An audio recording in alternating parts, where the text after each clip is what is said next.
have no dogmas. Be critical about your own stereotypes, your own prejudice, ask questions, don't take things for granted, and just be really flexible. This is The Talent Show, a new podcast series from FT Talent, a hub of innovation from the Financial Times.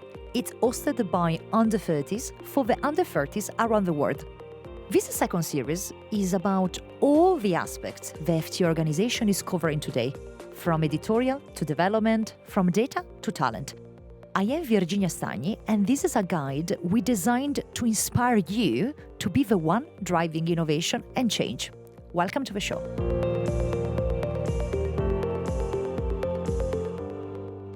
Hey, James. Hi, how are you? You're in New York, right? Yeah, hi Virginia. I am in New York. It's pretty chilly here, but it's sunny, so I'm pretty happy. Super. Here is cold, rainy, but we're bringing a bit of sunshine because of the conversation today that we're going to have about your role as a journalist at the Financial Times. And of course, what does it mean to be a journalist today into, of course, your field that is quite specific into, of course, what is the world of due diligence. And we're going to explain a bit what you have built here at the Financial Times in the past years, but also a bit at large. We are going to give a few suggestions to our listeners that might be interested in the world of journalism and entering in this editorial career. So thank you so much, James, for joining us, and thank you if you can be sharing a bit about your insights and your journey. I would really love to talk about your journey until today. So when did you decide to become a journalist? How has been your journey until today? How long have you been at the FT? Walk us through your career path, please. Well, first of all, thanks again for having me, Virginia. It was a pleasure to talk to you. And well, my journey as a journalist starts pretty much around the age of 18. So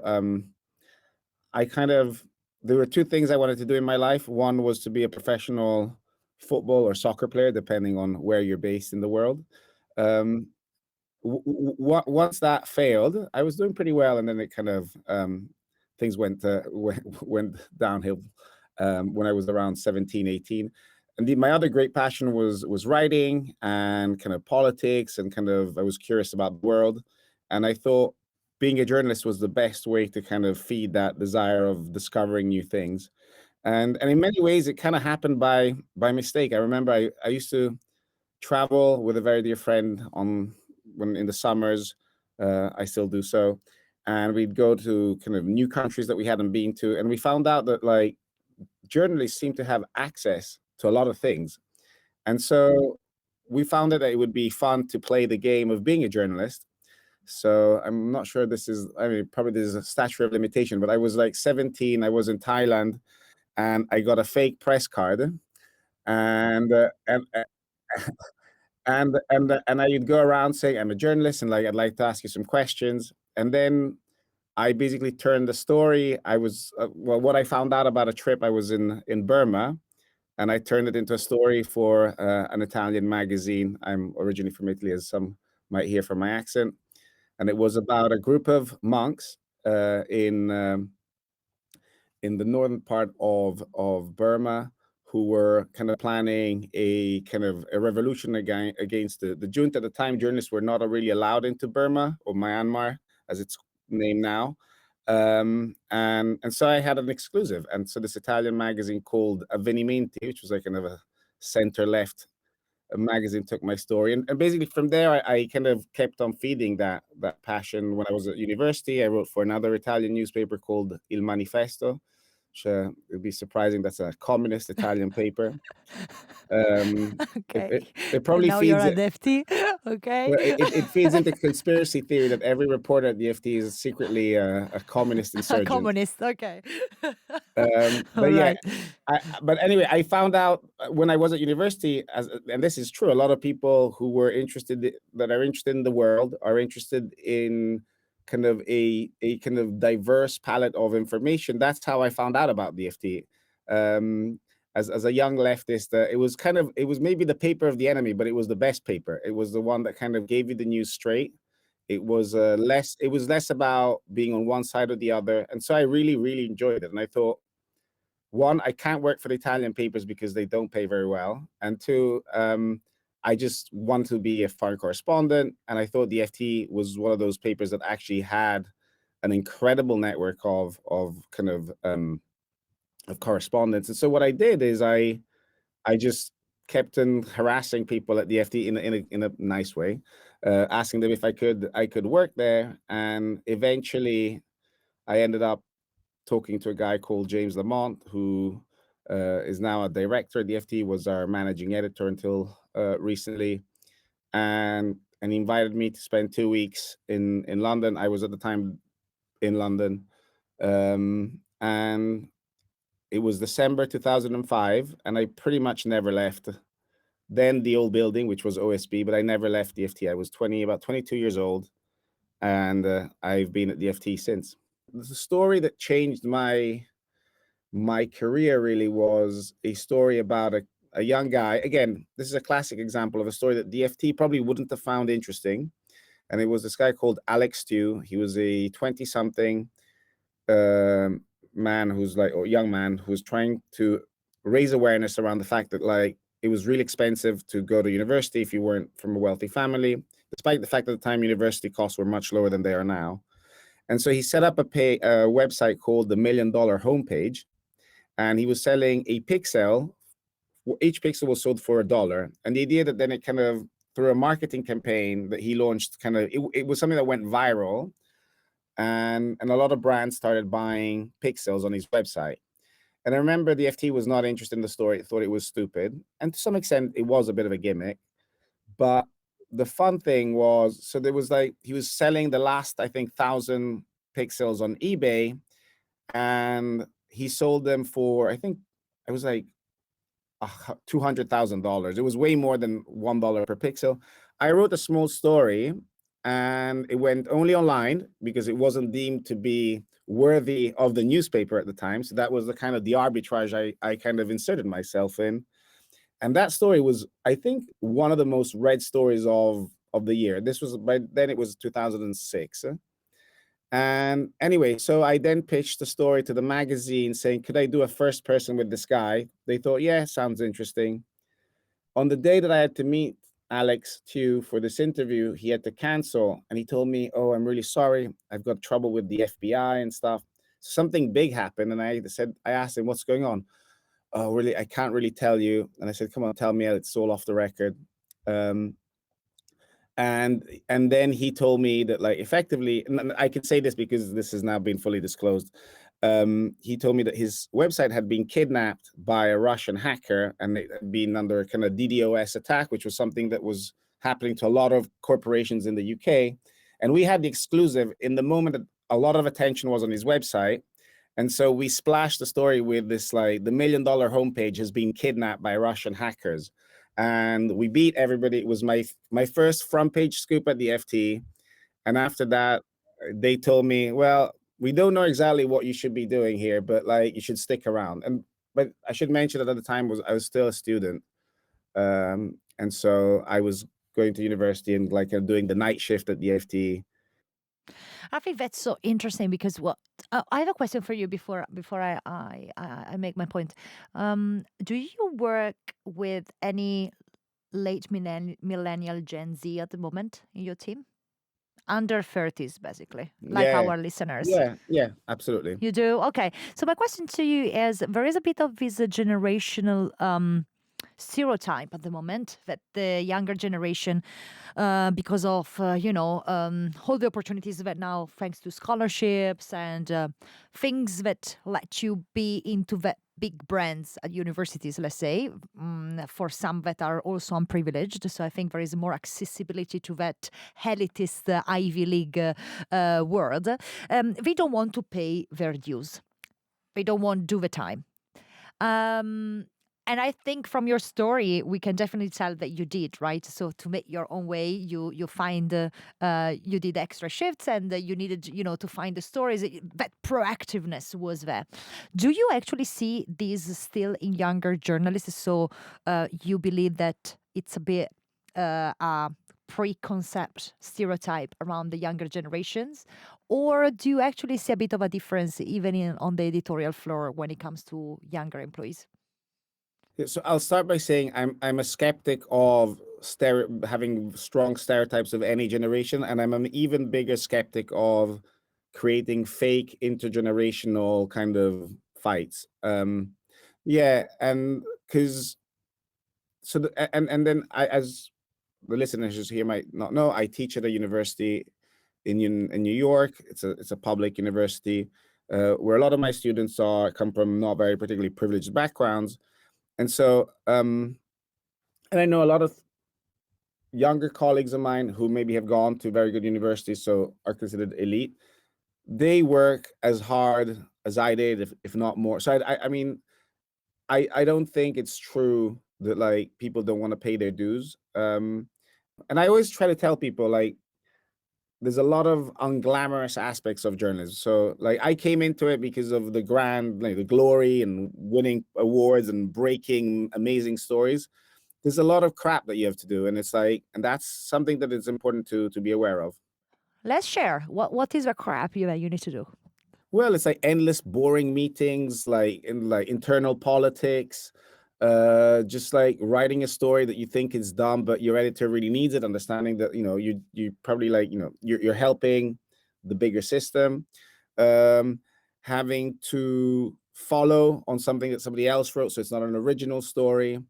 Um, Doing Sunday shifts when nothing is happening, taking calls late at night, getting up early and like trying to match again the stores. The glamorous part is, I think it's only when you look back you can see the great moments. And that's, maybe when we are in the moment, that's maybe even typical from human nature. We are so, into making things happen and also focusing on the duties. And then it's only when you look back, you see the accomplishments. And I think that's quite natural for everyone, to feel that way.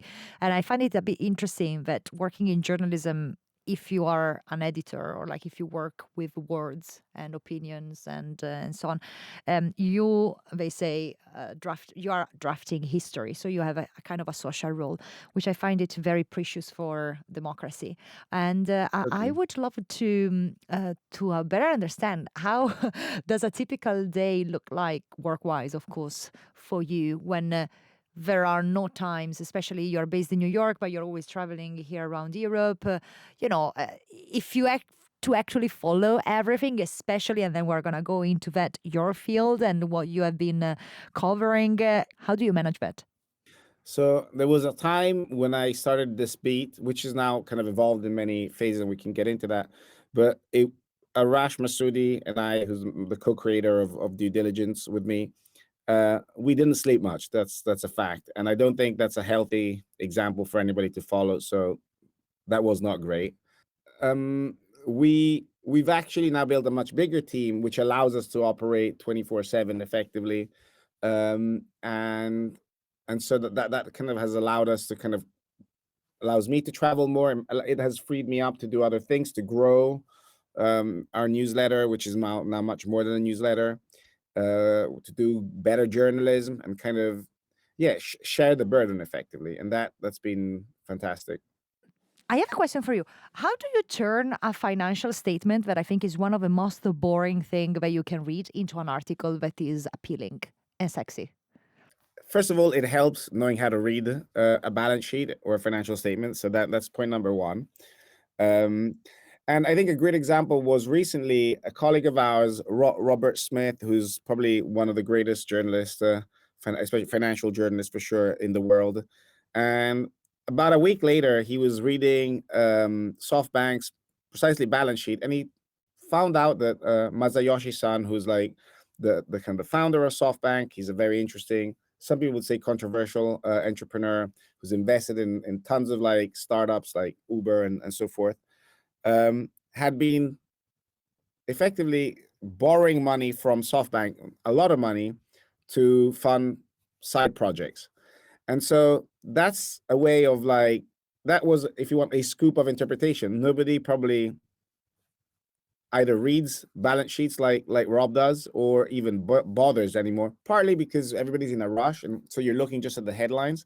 So actually reading the small print is often where little gems are buried. And so I think the art of really kind of taking your time looking into these statements, and at times it's a matter of like, do it a week after the headlines have kind of settled. And so there's always a bit of information. It could be about layoffs, it could be about an impairment, a write-off. So there's always something in there. Not always, but often there's something that you can like write off and kind of build on. Yeah, and I think that's quite strategic as well as an insight. I think the FT and generally our kind of journalism, your kind of journalism, is not about being the first one to publish, but it's to publish the most accurate or useful piece of information. And I think that's what We also like to be the differentiates first, ideally, but idea. Yes, it's definitely like being accurate and not just the first one. I think it's quite key for FT journalism. And I think it's so interesting what you said about balance sheets. And I think it's so important to be able even to read the past of a company through the numbers. James, what do you think are the top skills required for your role? Because I see in having worked with you briefly that you are a journalist, but you said that you're also entrepreneurial. You need to think commercially. You need to think strategically about the future of a product that you build. You have a team to manage. So, what are the kind of top skills that you would recommend to someone that would like to shadow your journey into an organization like VFT that should be nurturing at the moment in their under 30s? so I don't think there's a set of definitive skills, and I think there's various kinds of journalists. Like I kind of the FT has allowed me to be entrepreneurial, and I've kind of gone down that route. But effectively, I think rule number one: have no dogmas, in the sense of like be critical about your own kind of stereotypes, your own prejudice. Ask questions. Don't take things for granted. Um, don't be shy about kind of asking what you might think is a dumb question, because often it might be the smartest question that nobody else wants to ask. Um, and just be really flexible. Again, just which means kind of be open to doing different things. Um, being a journalist, and a lot of people, including myself, I think when you start your career as a journalist, you think, oh, I don't want to be a financial journalist. That sounds incredibly boring. Um, and the truth is, it can be incredibly boring, but there's no different. Like being a financial journalist, or being a sports journalist, or being a music journalist. At the end of the day, I think if you love the craft of being a journalist, you should be able to cover anything. And it's a matter of having empathy, understanding kind of what are the issues, the kind of the kind of the societal cleavages. I mean, a lot of people tend to be soloist. I'm not. I thrive on working with the best. I always, in fact, try to pair myself with people who are much better than me, because that's the best way to learn. And I did that when I was 22. I do that now that I'm 39, and I will continue hopefully when I'm 60 and later. I really like this Socratic approach. I think we can sum it up in that way. Know that you don't know nothing, and then just be open with the world. And That's I would really and I great. would add, like, I learn as much. So I learn from people who are older than me. I learn from my peers. I learn from people who are younger. So there's no kind of bias on. I don't think I have, and really that aspect of I'm always ready to be convinced I'm wrong about something. I have strong values. That doesn't mean I kind of flip flop. But if you kind of convince me that my thesis was wrong, I will go down that. I will experiment. I will kind of test your alternative view. Mm. So, what is the kind of biggest lesson that you have learned while traveling around the world? That's something you mentioned at the beginning, right, of your journey. But you were very curious and you really wanted to see things and traveling around. What's the best lessons out of this traveling and, of course, for journalism and reporting? What has been even maybe, a positive lesson out of a failure in that context? I think the number one lesson is learn how to listen. As in our role, we should be doing. That's why I feel kind of always a bit uncomfortable doing most of the talking. I'm used to like asking questions and like listening and letting conversation, especially if you're not on TV or radio where it needs to be a bit more scripted. Spend time. Let people talk. Don't. There's no need to interject. There's no need to impose your bias or correct people's like tell them that they're wrong or not. So listen, number one. Originality. In a world where news has been commodified, being original is, or at least having, looking at the same thing but in a different way is, brings value to our readers. That's fantastic. Thank you so much for sharing all of this, James. I really, really appreciate that. If there is one special part about the talent show is that we allow, or we welcome actually, not allow, our listeners and especially our FT Talent Challengers to ask directly questions to experts like yourself about your role and your expertise. So we have two challengers for you. One is Kashwin, that is connected now. Hello, my name is Kashwin Sahai. I was a participant of the FT Talent Challenge in 2021. I'm originally from New Delhi.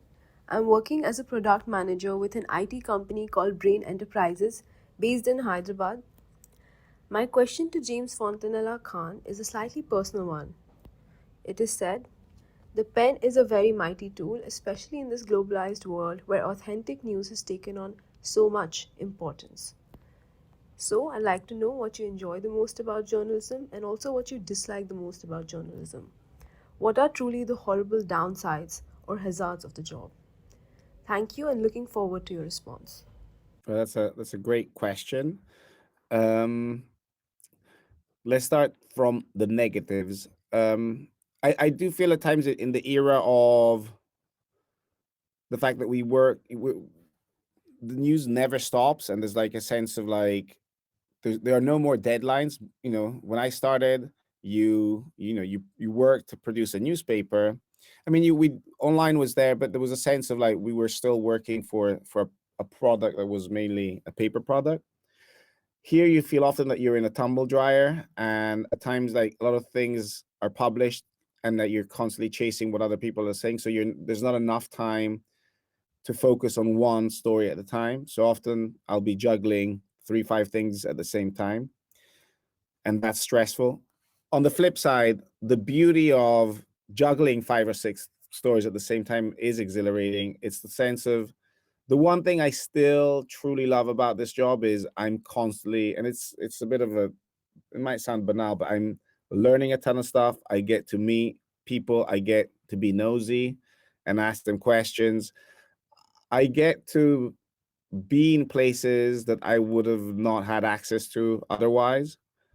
Um, and to do so in a way that I feel comfortable, which is to be slightly an outsider. I don't mind being the outsider, and it allows me to kind of keep that kind of critical approach. And I often people see critical as negative. I see critical as like essential for us to kind of improve as humans, and so yeah, I really still enjoy that. And the other thing is also like working with a group of really smart people. I think I've been really lucky and blessed over my career that at every junction, and maybe this is a great thing just about the FT, but I'm sure it's not, or I hope it's not. But yeah, I've kind of had the chance of working with some of the greatest minds, and again learning a lot from my colleagues. So that's been an enriching kind of experience. That's great. Thank you so much for sharing this, James. Now, your question, Nitin. Hi, my name is Nitin Magima. I was a participant in the FT SDG Challenge in 2021. I'm from India, but I'm currently living in New York. I work at Columbia University as part of the financial instruments sector team. I focus there on how to mitigate climate risk in terms of disaster relief. My question to Mr. Khan is, to what extent is climate risk used as a lens for understanding corporate finance and deals? Thank you and looking forward to hearing from you. That's a great question. And it's funny because I was talking with one of my colleagues on Moral Money in November, and we were just talking about how actually there are a ton of climate related deals at the moment, especially in the energy sector, as you'd expect, in a sense as we kind of are shifting, the kind of focus on energy transition becomes a priority. As well as the kind of crisis that we're experiencing with the war in Ukraine.